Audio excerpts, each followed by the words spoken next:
नमस्कार, मैं हूं राजेश। बहुत बहुत स्वागत है आपका हमारे इस खास बातचीत में और मुद्दा में। आज हम चर्चा करेंगे सरकार के 100 दिन पूरे होने को लेकर और बीजेपी से जुड़े हुए तमाम और भी मसले होंगे।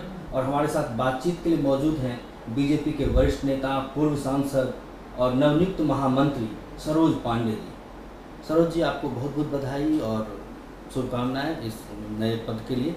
धन्यवाद। और आप हमारे बातचीत में आपका स्वागत है। सबसे पहले मैं ये जानना चाहूँगा, क्या कोई किसी भी सरकार के मूल्यांकन के लिए 100 दिन काफ़ी होते हैं क्या उनका मूल्यांकन होना चाहिए? नहीं, ये 100 दिन मूल्यांकन के लिए नहीं है। ये 100 दिन सरकार, अगर हमने किन कामों को शुरू किया और हमने कितनी तेज़ी से काम किया, ये जनता को बताने के लिए है। देश के प्रधानमंत्री नरेंद्र मोदी जी ने पहली बार देश में ये शुरुआत की है कि सबका विकास सबके साथ, और हम जिन बातों को कह रहे हैं वो तेज़ी से क्रियान्वित हो रहा है।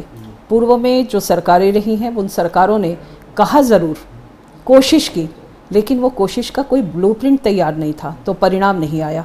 और अगर परिणाम नहीं आया तो देश के हालात अच्छे नहीं बने।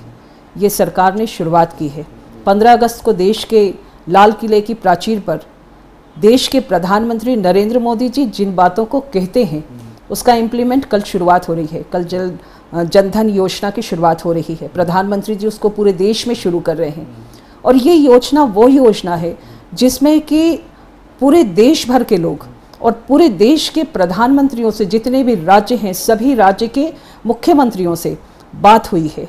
हमारे यहाँ पर सरकार ने सबको विश्वास में लेकर इस योजना को नीचे तक इम्प्लीमेंट करने की शुरुआत की है।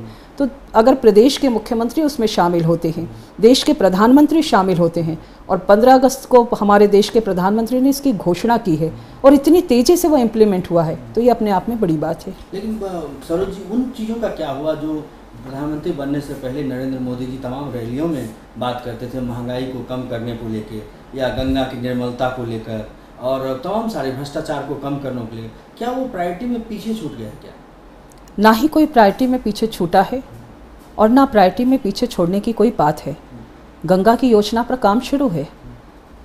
मेरा कहना है कि जिस सरकार ने ईमानदारी से प्रयास शुरू किया है उसके प्रयास की एक तरह से प्रशंसा होनी चाहिए। और इस सरकार ने, चाहे महंगाई का मुद्दा हो, लेकिन सरकार के पास कोई ऐसे जादू की छड़ी नहीं है। प्रधानमंत्री जी ने अभी तक जिन बातों को कहा है उन तमाम बातों पर अगर हमने ये कहा है कि हम रिपोर्ट कार्ड पेश करेंगे, तो सरकार रिपोर्ट कार्ड पेश करने की बात कहने वाली ये पहली सरकार है। देश की राजनीति में पहली बार ऐसा हो रहा है। तो इसलिए मेरा मानना है कि जो भी मुद्दे हैं वो सब मुद्दे समय के साथ हल होंगे। हम पहली अपनी प्राथमिकता रखते हैं और उन प्राथमिकताओं के साथ साथ बाकी कामों को करते हैं। सरोज जी, क्या आपको ऐसा नहीं लगता है कि विधानसभा चुनाव जो अचानक एक के एक बाद आ रहे हैं, बाई इलेक्शंस आ जा रहे हैं, और संगठन को मजबूत करने के लिए शायद भारतीय जनता पार्टी को समय नहीं मिल पा रहा है, तो कहीं ना कहीं कमजोर संगठन का ही जवाब है वो? उत्तराखंड में आप पहले 3 सीट हार गए, फिर पंचायत चुनाव हार गए, बाई इलेक्शन का रिजल्ट भी कुछ संतोषप्रद नहीं रहा। तो इसको लेकर आप क्या मानते हैं कि वो संगठन को उतना समय नहीं मिला उनको ठीक करने के लिए, या नरेंद्र मोदी जी का जो करिश्माई व्यक्तित्व था उसका ग्राफ कहीं गिर तो नहीं रहा है? नहीं, संगठन कहीं कमजोर नहीं है और भारतीय जनता पार्टी का संगठन सर्वोपरि है। मेरा मानना है कि जब बाई इलेक्शन होते हैं तो वो बाई इलेक्शन वहाँ की तात्कालिक राजनीतिक परिस्थितियों के आधार पर होते हैं।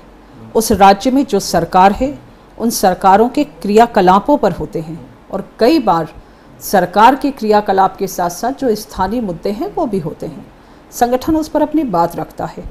मोदी जी के करिश्माई व्यक्तित्व की जहाँ तक बात है तो ये उनके व्यक्तित्व पर चुनाव नहीं लड़ा गया।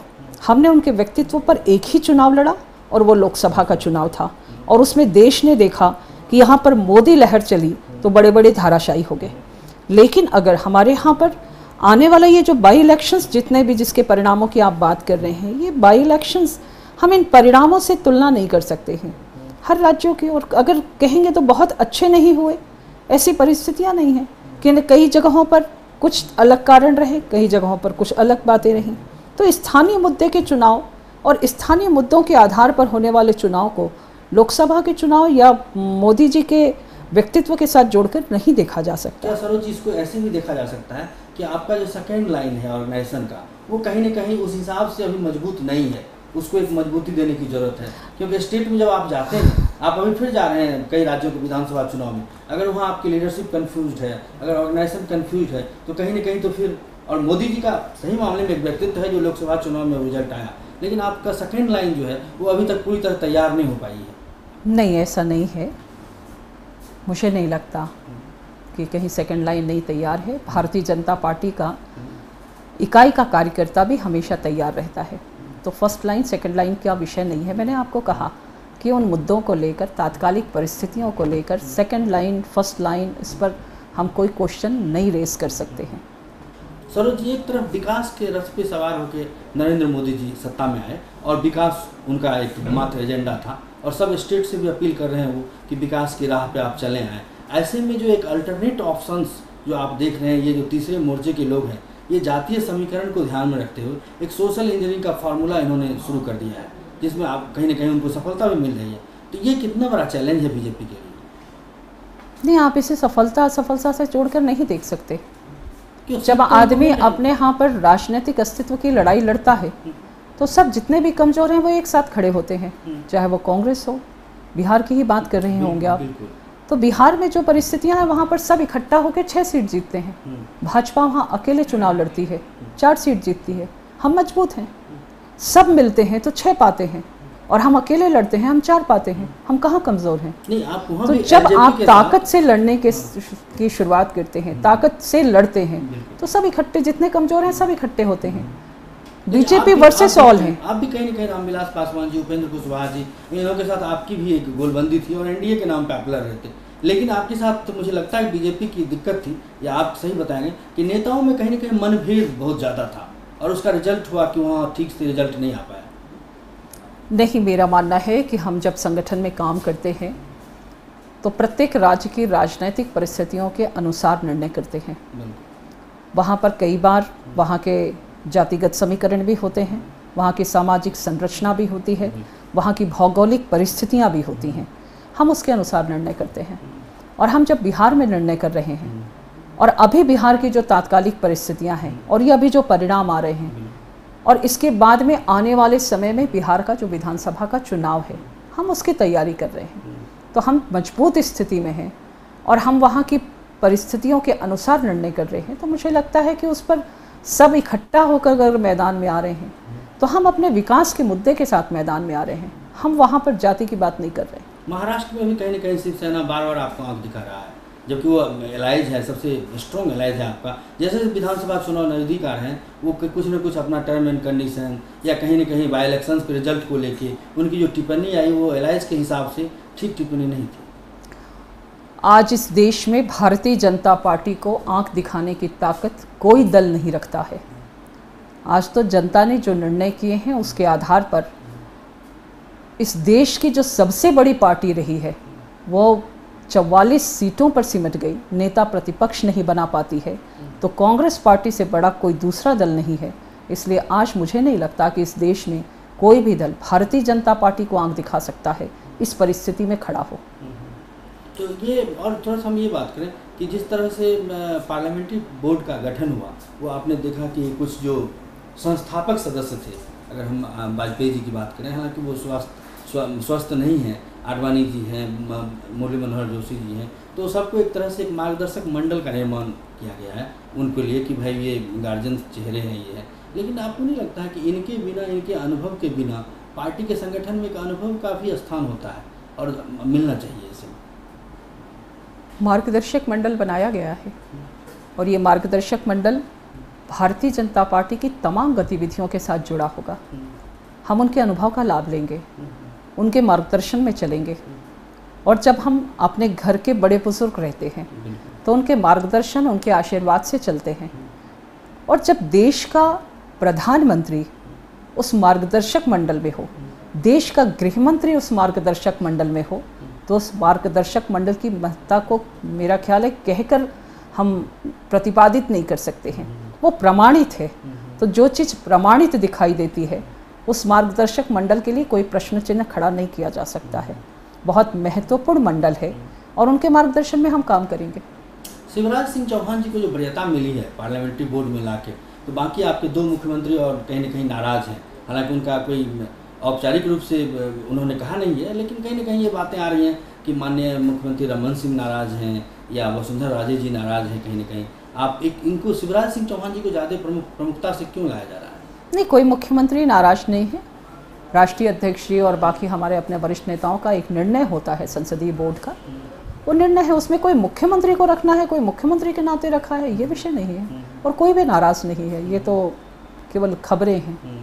सरोज, ये जो विधानसभा चुनाव में आप जा रहे हैं, अभी जो स्टेट के चुनाव में, उसमें क्या मुद्दा, किस चीज़ को लेकर बीजेपी आगे जाएगी? जैसे लोकसभा चुनाव में था सबका साथ सबका विकास, ये लेके, तो क्या इस तरह से जाएंगे या एक सोशल इंजीनियरिंग के फॉर्मेट में जाएंगे? किस तरह, कैसे मुद्दे को लेके जाएंगे?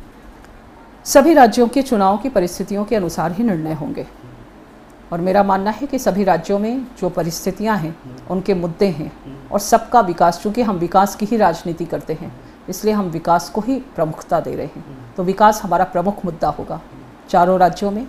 इन राज्यों में आज तक आज़ादी के बाद से जो विकास हुआ है और इस देश में आज पहली बार बहुमत से भारतीय जनता पार्टी की सरकार बनी है, तो ये सरकार जिस तेज़ी से विकास को कर रही है, इन 4 राज्यों का साथ मिलेगा तो इन राज्यों में भी विकास बहुत तेज़ी से होगा, तो विकास हमारा पहला और प्रमुख मुद्दा जरूर रहेगा।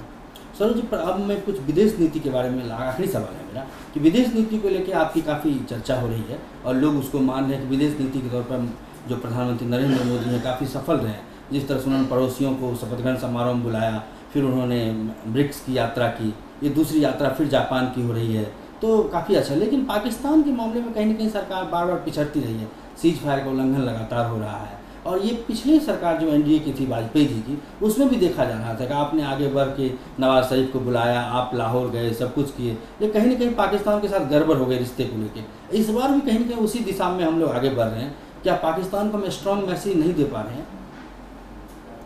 मैसेज तो सभी देशों को है और मेरा ख्याल है कि देश के प्रधानमंत्री ने आगे बढ़कर अपने शपथ ग्रहण के तारीख से, जिस तारीख को उन्होंने इस देश में शपथ ग्रहण किया देश के प्रधानमंत्री पद का, उस तिथि से उन्होंने ये शुरुआत की और विदेश मंत्री के तौर पर हमारे यहाँ पर सुषमा स्वराज जी ने जिस कुशलता के साथ में इसकी शुरुआत की है वो काबिल तारीफ़ है। हम अपने पड़ोसी राज्यों का विश्वास हासिल कर रहे हैं और उस पड़ोसी राज्यों के विश्वास के साथ साथ हम उनको सहयोग करके और सहयोग लेकर हम आगे बढ़ने की कोशिश कर रहे हैं। तो हम सबसे बड़ी शुरुआत, जो अभी तक हमारे बीच में एक अविश्वास का वातावरण बन गया था, चाहे हम नेपाल की बात करें, चाहे भूटान की बात करें, इन जगहों पर देश के प्रधानमंत्री जाते हैं। पाकिस्तान की जहाँ तक बात है तो पाकिस्तान पहले से, अभी जो सीज़ फायर का भी है उस पर हमने कड़ा संदेश दिया है, देश के प्रधानमंत्री ने वार्ता रद्द कर दी।